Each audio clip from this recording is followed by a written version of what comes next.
Well, someone clearly mistook the front gate for the service entrance. The voice rang out like a bell of condescension across the marbled grandeur of the Whitmore estate.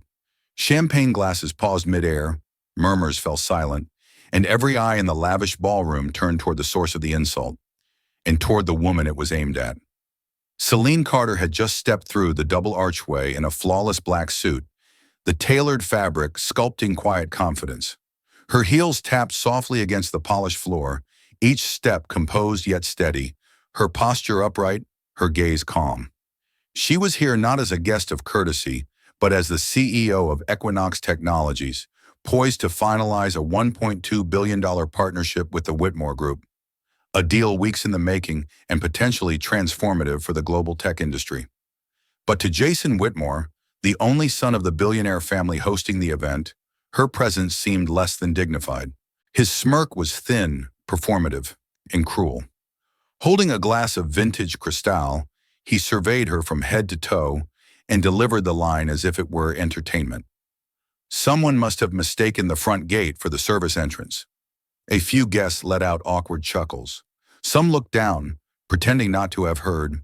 Others simply froze, unwilling to intervene or make eye contact with Celine. Celine stopped, just for a second. Her jaw tightened ever so slightly, but she offered no reaction, no outburst, no retreat. Instead, she adjusted her briefcase strap and kept walking. Every step echoed louder than the last. She moved past waiters with trays of gold-plated hors d'oeuvres, past billionaires in silk ties, past portraits of old money and inherited power.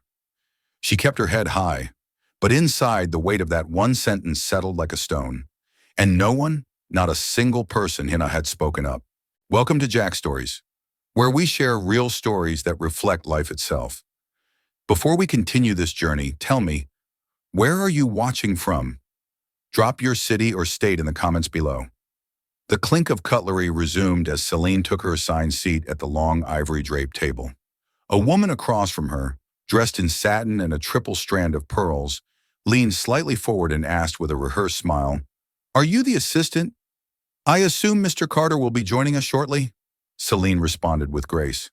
"Actually, I'm Celine Carter, CEO of Equinox Technologies." There was a beat of silence. Then the woman tilted her head, smiled tighter, and replied, "Oh, of course." To most people, it might have sounded like a polite exchange, but to Celine, it was a familiar code. The same tone, the same subtle shift in posture, the same soft shock beneath the surface. They hadn't expected someone like her, not here, not in that chair, not in a position of authority. As the servers brought out the first course, a delicate amuse-bouche on gold-rimmed plates, another guest murmured that they had briefly thought she had walked into the wrong dining room. No one laughed. No one needed to. The air itself carried the weight of misjudgment. Jason Whitmore, seated 3 places down, didn't bother hiding his amusement. He leaned over to the man beside him and whispered just loud enough for Celine to hear, "Tech money must have really lowered its standards." The man next to him gave a half smile and looked away, avoiding Celine's gaze. Celine caught every word, and yet she stayed silent. Not because she lacked a response, but because she had learned long ago that some moments demand more than words. They demand control, discipline, stillness. She looked up and found herself meeting the eyes of Walter Whitmore, the patriarch of the family, a man whose opinion could make or break entire industries, regarded her with an unreadable expression. He didn't look angry or unkind, just disengaged, like she was a puzzle piece forced into the wrong set. His silence, though subtle, spoke volumes. Celine adjusted her posture, unfolded her napkin, and placed it neatly in her lap. Her hands remained steady, her breath slow and even. She had sat at many tables like this before, rooms full of legacy, of power passed down through names and bloodlines, spaces where someone like her was still seen as an anomaly, a disruption, and yet she always returned. Still, there was something about this evening, about the performance of civility masking casual cruelty, that felt sharper than usual. Perhaps it was because she had thought they'd moved past this. That deals worth $1.2 billion came with a basic understanding of mutual respect. She had been wrong. Her mind drifted, briefly, to the memory of her first week as a college intern. She had just landed a rare opportunity at a high-powered consultancy in Manhattan. Young, eager, dressed in her best navy skirt suit and low heels. Walking down a hallway lined with glass offices, she'd been approached by a senior partner who had barely looked up from his phone. He'd handed her an empty coffee cup and said, "Be a dear and clean this up for me, would you?" He assumed she was the janitor. Celine had taken the cup without a word. She had smiled, not out of kindness, but out of armor. Later that night, alone in her dorm, she cried, not because of the mistake, but because no one corrected it. No one stepped in. That was the part that hurt. And now, years later, sitting in a room worth millions in contracts and reputation, she felt that same sting. Not in the words Jason had used, but in the quiet approval of everyone else. The lowered eyes, the frozen forks, the unchecked moment. She took a sip of water, cleared her throat, and turned to the man seated beside her. "Tell me," she said evenly, "what drew your firm to the Whitmores for this partnership?" The man blinked, startled by the directness, but he recovered quickly and began listing the strategic advantages of aligning with a family so deeply embedded in old-world industry and global finance. Celine listened politely, nodding, engaging, as if nothing had happened. That too was a skill she had mastered, pretending the battlefield was a boardroom. But as the dinner went on, each smile she gave cost her a little more. Because what truly wears you down isn't the insult.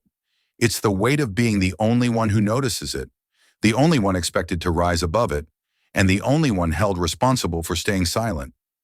Have you ever been judged just by your appearance?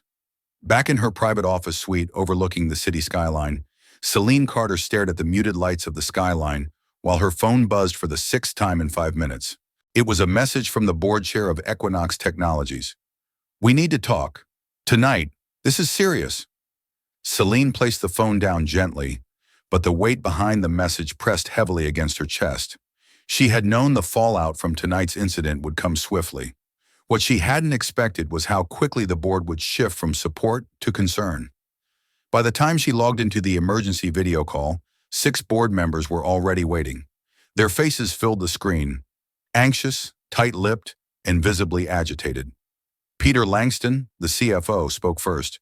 "Celine, this deal with the Whitmore Group, do you understand what's at stake?" She nodded silently. He continued, "We're talking about a $1.2 billion partnership. Infrastructure, data systems, cross-platform integrations, all of it. It's not just the company's future, it's everyone's job security. This is too big for personal reactions." Celine felt her throat tighten, not from fear, but from the familiar sting of implication. That defending herself equated to being emotional, that protecting her dignity was a risk to the bottom line. Margaret Vaughn, one of the company's earliest investors and a respected board voice, chimed in with a softer tone. "Look, Celine, we're not dismissing what happened, but sometimes in leadership, we have to eat our pride. A formal apology from the Whitmores would be more than enough. You don't have to walk away from the table." Celine looked at the screen. Each square face stared back, expectant, calculating, hoping she would absorb the insult and carry the deal forward like a true professional. She took a slow breath and replied, "Would you all say the same if I were your daughter? Your sister?" The silence that followed spoke louder than any protest. She rose from her chair, pacing slowly across the room. "This is not about ego. It's about precedent. If we accept this behavior, we're telling every employee, every partner, and every young woman watching that dignity is optional when the money is high enough." Peter pressed on, a hint of frustration creeping into his voice. "Celine, we're not asking you to ignore it, but don't let one dinner ruin the deal of the decade. These people are old money. They're used to their ways." Celine turned sharply toward the camera. "That's exactly the problem, Peter. The world keeps bending to accommodate people who refuse to grow. And every time we do, we teach the next generation to shrink themselves just to fit in." A long pause followed. No one on the call dared interrupt her now. But inside, Celine could feel it. The friction between her values and the cold mechanics of business. A war between what she stood for and what others deemed realistic. She had faced this battle before. Early in her career, She had been told not to make things racial, not to overreact, or to be thankful just to be in the room. But now she wasn't just in the room. She owned the table, and she would decide what stayed on it. As the board members exchanged glances, Celine felt her decision crystallize. No amount of market projections or partner forecasts could outweigh the damage of staying silent. Her dignity was not a liability. It was a non-negotiable term. She stepped back into frame, her voice unwavering. We will not move forward with the Whitmore partnership. I am withdrawing us from the deal effective immediately. I will take full responsibility for the outcome. Margaret's eyes widened. Celine, wait. But Celine raised a hand gently.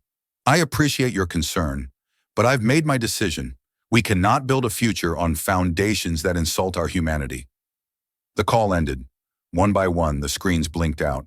Celine stood alone in her office, the city still pulsing below her, alive with lights and possibility. And for the first time that day, she exhaled fully, not with relief, but with resolve. Because even if this decision cost her everything, she knew one truth beyond doubt. Nothing gained from silence is worth the loss of self-respect. The following morning, Celine arrived at the Equinox Technologies headquarters precisely at 7:45 a.m. She was early for the emergency board meeting she had personally called the night before. The air was crisp, the city still yawning awake. But inside the boardroom on the 34th floor, tension was already fully awake. Every member of the board had shown up. Suits were crisp, coffee cups were clenched tighter than usual, and eyes shifted nervously as Celine entered. The usual pleasantries were absent. This was not going to be a routine strategy session. She walked to the head of the long glass conference table, her heels echoing in the silence, then calmly set her leather folder on the table. I want to thank all of you for coming early, she began. Her voice was even, not cold, but firm. I won't waste your time. I know we are standing at a crossroads and last night's decision may have shocked some of you. Peter Langston, the CFO, did not wait. He shot up from his chair, visibly agitated. Celine, with all due respect, you can't unilaterally kill a $1.2 billion deal. That's not just your call. It affects every shareholder, every division. This is the future of Equinox Technologies. His voice raised slightly at the end, a crack in the polished armor of corporate diplomacy. Celine nodded once. I hear your concern, Peter, and I agree this is about our future. But I disagree on what that future should look like. From the far side of the table, Margaret Vaughn spoke up, calm but stern. Celine, you are one of the most principled leaders I've ever supported, but sometimes leadership is about compromise. Do not let emotion cloud your vision. A formal apology from the Whitmores, perhaps even public's, would be enough. We don't need to throw away a decade-defining opportunity. Celine took a breath and stepped closer to the table. Margaret, this is not about emotion, and it's not about one comment or one evening. This is about the message we send when we excuse behavior like that, when we continue to reward disrespect with contracts and funding. She turned to face them fully. If I overlook this because it's inconvenient, then what makes us any different than the systems we claim to disrupt? Our company is built on innovation, inclusion, and integrity, not just code and capital. The room was quiet again. Peter sat down slowly but still looked unconvinced. And what happens when our share price drops 20%? He asked flatly. What will you say to the families who lose jobs? To the investors who believed in us? Celine looked him directly in the eye. I will tell them that we don't do business with cowardice. We do business with honor, and that is what will sustain us, not this deal. Her words landed like stone against glass. Fragile logic cracked in their wake. For a moment, no one moved. Then a younger board member, Rachel Kim, VP of Strategic Initiatives, spoke. I wasn't going to say anything, but I feel like I need to.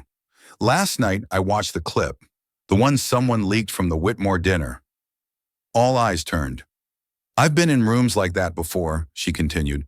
I've smiled through it, endured the subtle digs, pretended not to hear.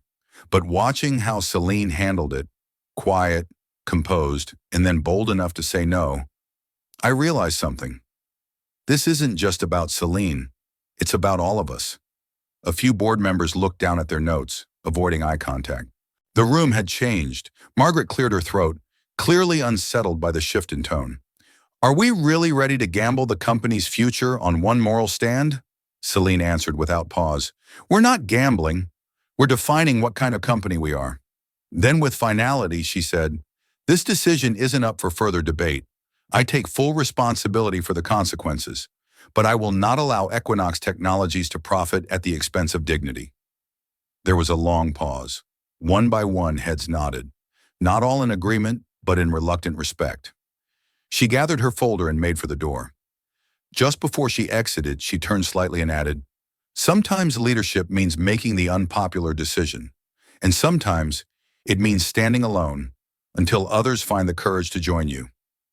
The door closed softly behind her, leaving behind a boardroom no longer filled with just tension, but transformation. Later that same day, Celine Carter stood at a podium inside the largest press hall in downtown Manhattan.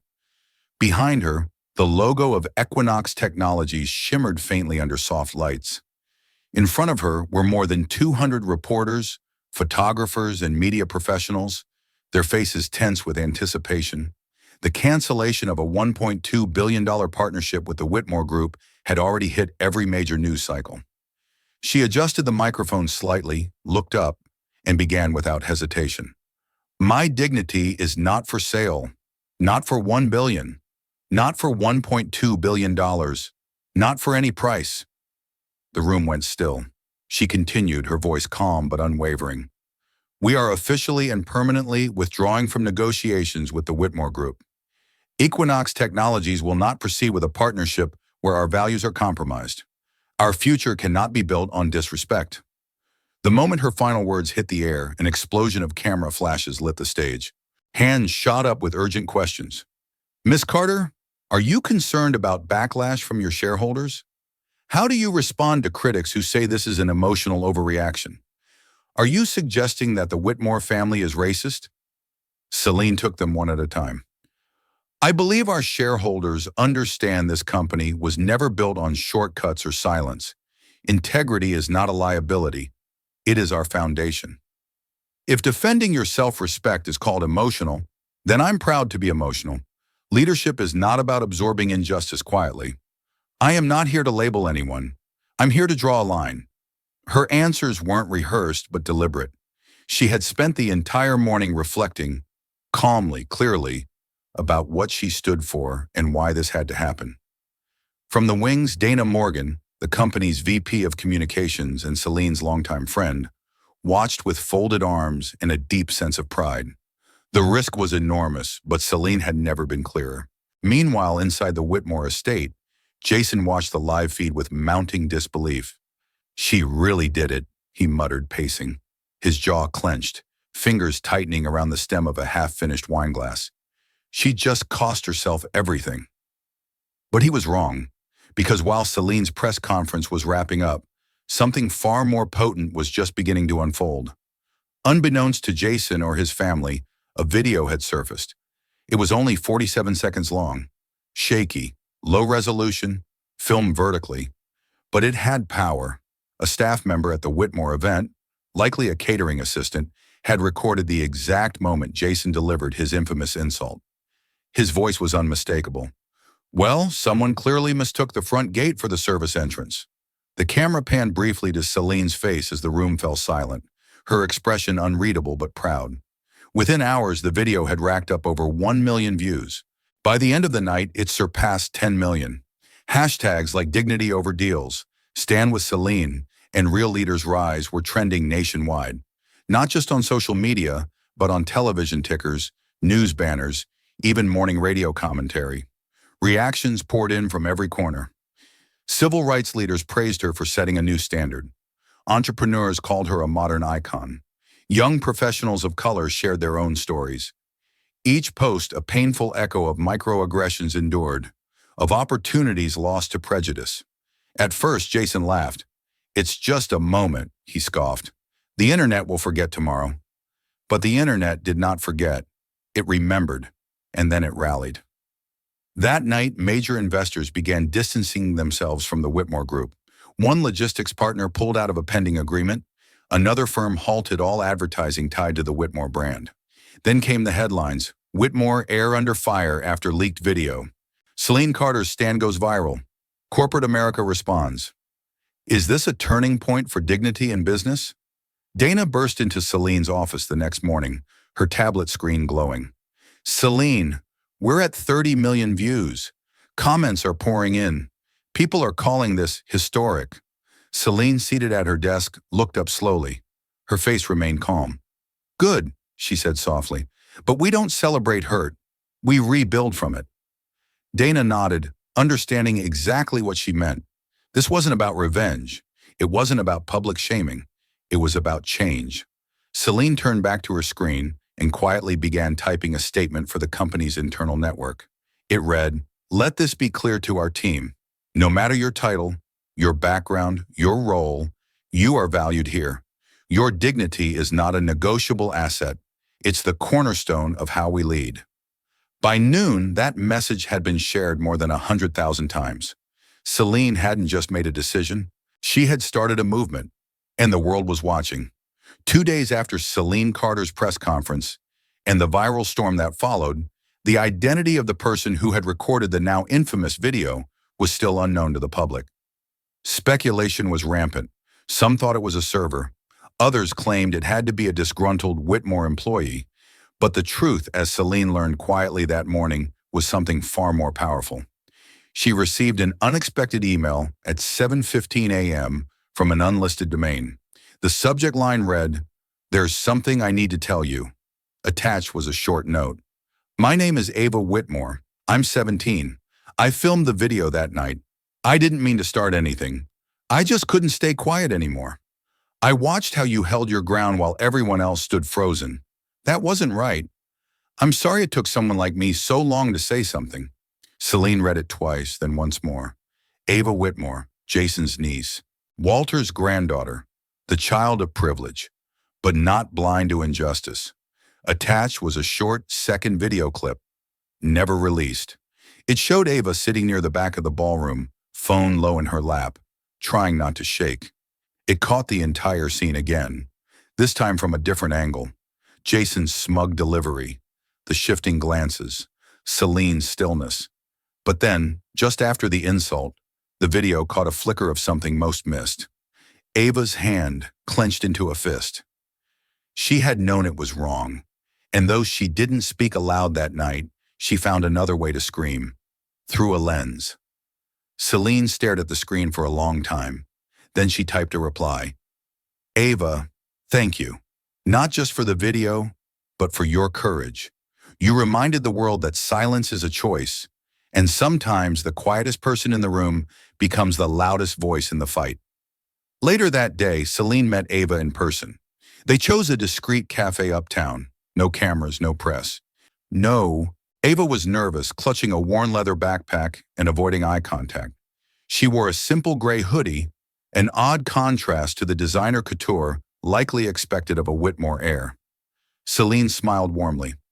"You have nothing to apologize for. In fact, you have something most adults never find, the courage to act when it matters." Ava's voice trembled. "I didn't think it would explode like this. I couldn't watch him do that to you. No one even flinched." Celine nodded. "I've seen that silence more times than I can count. But this time, someone broke it. That matters more than you know." Ava looked up, her eyes filled with something that hovered between guilt and admiration. "Does it ever stop? The judgment, the subtle jabs, the expectations that you'll just swallow it and smile?" Celine leaned forward. "It doesn't always stop, but it gets easier to face, because each time we choose to stand firm, we chip away at the wall." Across town, Jason was spiraling. The Whitmore family had gone into full crisis mode. Their PR team issued a statement claiming the remarks had been taken out of context, which only fueled more public fury. Protesters gathered outside the Whitmore Group headquarters. Major clients were withdrawing. Anonymous sources reported that even internal executives were questioning Jason's leadership. In an emergency meeting, Walter Whitmore reportedly slammed his hand against the table and growled, "This is what happens when arrogance goes unchecked." But Jason wasn't listening to public relations anymore. He was hunting for the leak. And when he discovered Ava's involvement, The fallout shattered the last remnants of control he held. "She's 17," he shouted. "She doesn't understand the damage she's done." But deep down, Jason knew better. Ava understood more than he ever had. She had done what he never would. Back in her apartment, Celine sat by the window that evening, watching the city pulse with stories of its own. Headlines flashed on her phone, some praising her, others questioning her decision, a few calling it bold, radical, or unnecessary. But one thread caught her attention. A comment posted by a stranger under the video. She didn't raise her voice. She didn't call names. She just stood her ground. And that's the loudest kind of strength there is. Celine closed her eyes for a moment. Then she opened her laptop and began drafting a letter. Not to investors, not to her staff, but to young women everywhere. She titled it, "The Right to Stand." And it began like this. "You may be the only one in the room who sees what's wrong, and it may feel impossible to speak, but even if your voice shakes, use it. And if you can't speak, document. And if you can't document, remember, because silence should never be the legacy we leave behind." Merun, the Whitmore estate, once a symbol of unshakable legacy, now felt like a fortress under siege. Within 48 hours of the second video going viral, the one that revealed Ava Whitmore's quiet act of defiance, the fallout had gone from uncomfortable to catastrophic. Protesters gathered outside the gates with signs reading things like, "Dignity is not optional," "Boycott Whitmore Group," and "We stand with Celine." Dozens of news vans lined the perimeter of the property. Journalists shouted through megaphones for statements. The Whitmores remained silent. Inside, Walter Whitmore sat alone in his study, the fire in the hearth casting flickering shadows across his face. For the first time in decades, his hands trembled. Not from age, but from something he rarely admitted to, uncertainty. He had built this empire from inherited roots, strengthened it, diversified it, globalized it, but all of it now teetered because of a single dinner and a single decision his son refused to take responsibility for. The numbers confirmed it. In just 2 days, Whitmore Group stock had plummeted 21%. 3 major investment banks froze new capital. Their European partners suspended all joint ventures. Even longtime allies were issuing public statements to reevaluate their business relationships. Walter stared at the ticker, scrolling across the bottom of his muted TV screen. Each red arrow felt like a personal indictment. Then Jason burst into the room, flushed with anger. "We need to counterattack, Father. Release everything we have on Celine. Dig into her past. Hit back before it's too late." Walter didn't even look up. "Sit down," he said quietly. Jason froze, startled by the calmness in his father's tone. He hesitated, then obeyed. Walter exhaled slowly and spoke again. "This isn't something we can bury. This is not a press problem. It's a reckoning. And it's because of you." Jason opened his mouth, but Walter raised a hand. "No. No more spin. No more arrogance." He turned finally to face his son, his voice sharpened by both disappointment and truth. "You humiliated a woman in front of the world. And worse, you expected everyone to laugh with you. That's not leadership. That's rot." Jason looked down, the weight of his father's words crashing over his ego like a tidal wave. Across the city, major business outlets dissected the downfall of the Whitmore dynasty in real time. The Wall Street Ledger called it the most rapid fall from corporate grace in a generation. Another article asked, "Can a family legacy survive without accountability?" Social media was relentless. Screens everywhere glowed with Celine Carter's calm defiance and Jason Whitmore's arrogance in contrast. Even former employees of the Whitmore Group began coming forward, anonymously sharing stories of microaggressions, silence, and misconduct. A new thread titled "My Whitmore Story" began trending. The floodgates had opened. Back at Equinox Technologies, Celine remained composed. When her head of legal asked if she wanted to consider litigation, she simply said, "No, this isn't about vengeance. It's about momentum, and that's already in motion." Dana, watching everything unfold, whispered to Celine that afternoon, "I think the world just picked a side." Celine nodded. "No one wins in this, but someone needed to stop pretending this was okay." At the Whitmore estate, Walter summoned a private board meeting with the family's top executives and legacy trustees. The atmosphere was grim. One of the trustees, a woman in her 60s named Eleanor Chambers, spoke bluntly. "If we don't act decisively, we won't recover. Jason has become a liability." Walter closed his eyes. He had always believed legacy meant protection, that family meant insulation. But now he understood. Legacy without values was just dust wrapped in gold. "Effective immediately," he said, opening his eyes. "Jason is suspended from all leadership duties. A formal investigation will begin, and we will issue a public apology."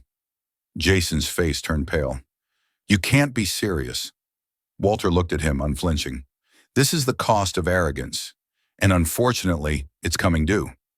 Later that night, Walter drafted the first sincere public statement of his career.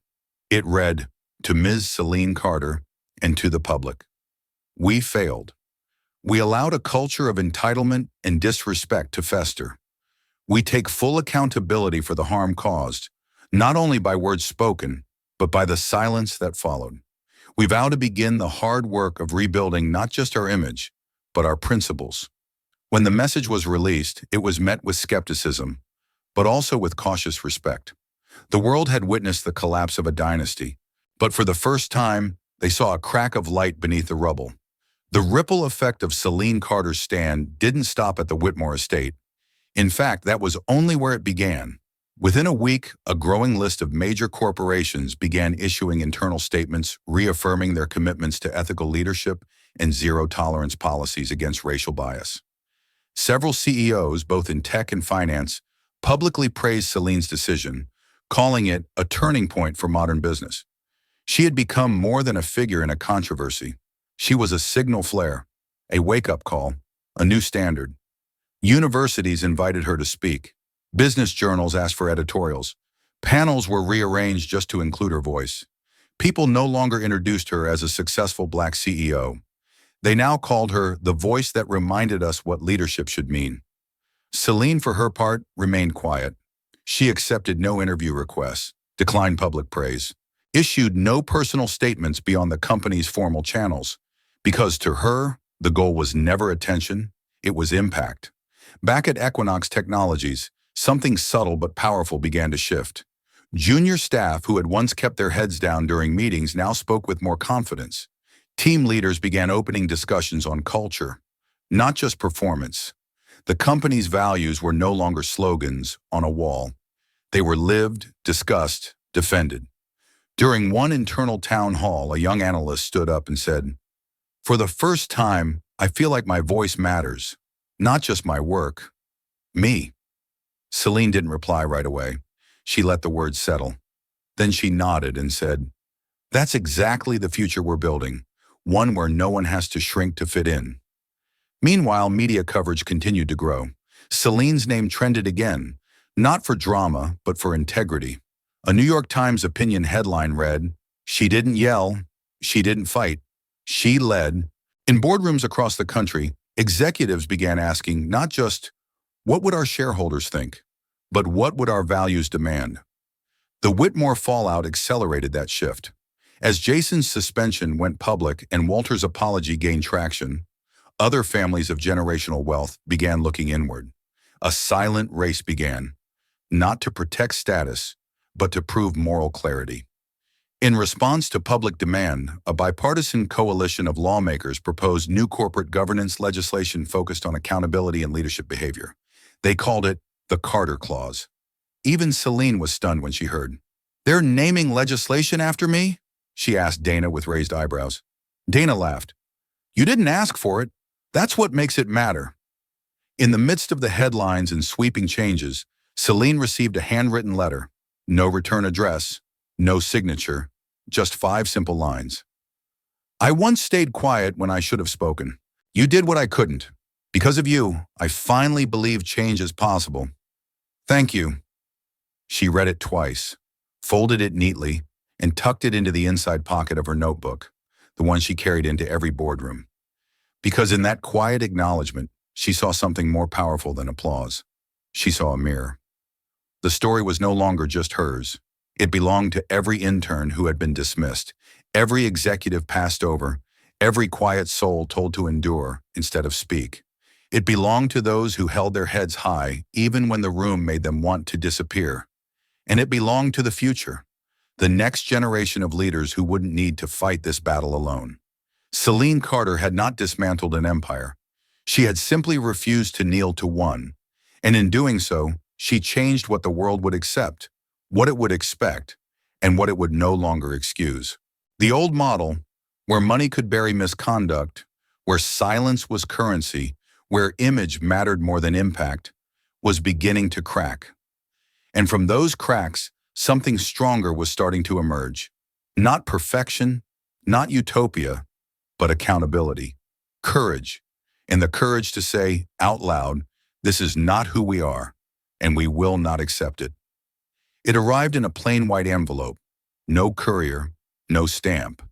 Just a soft knock on the glass doors of Equinox Technologies headquarters, followed by a receptionist walking in with a puzzled expression and a message. Miss Carter, this was hand-delivered, no name.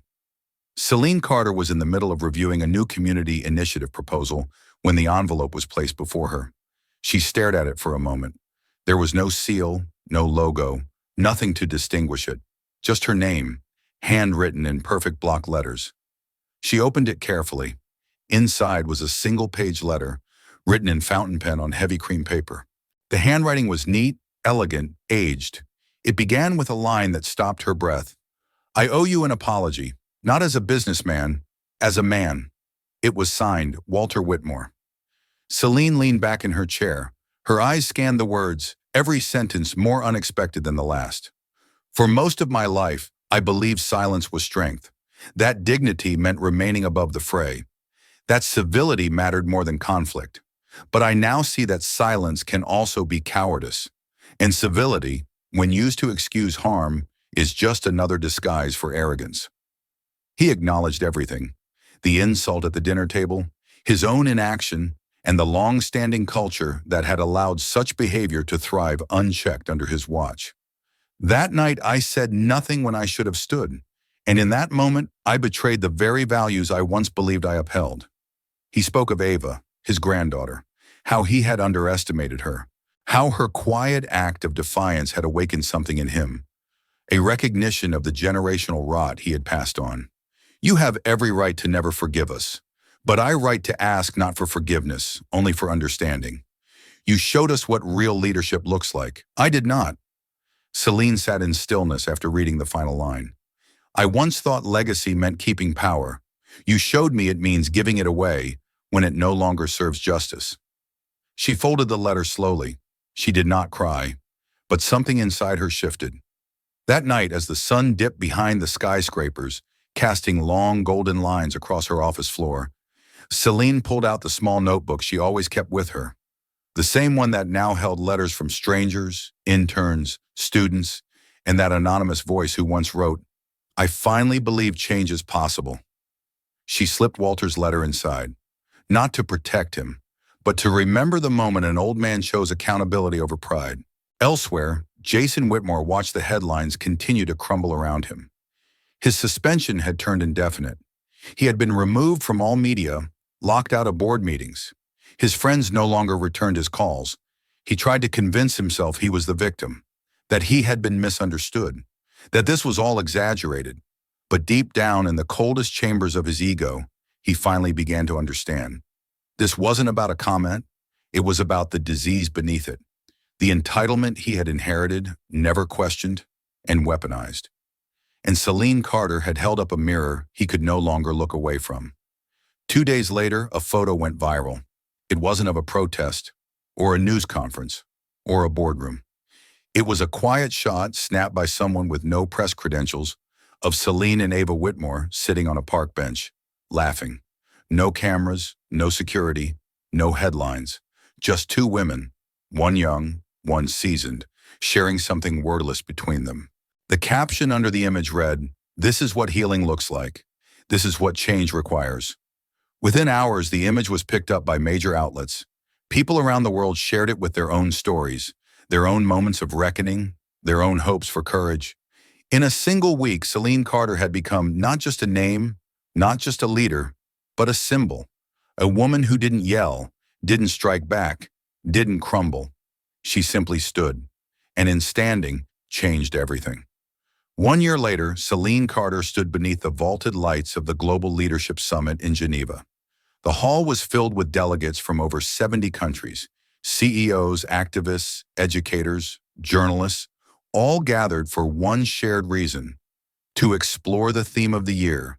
It was titled, Power and Principle, Redefining Legacy. Celine hadn't come to boast.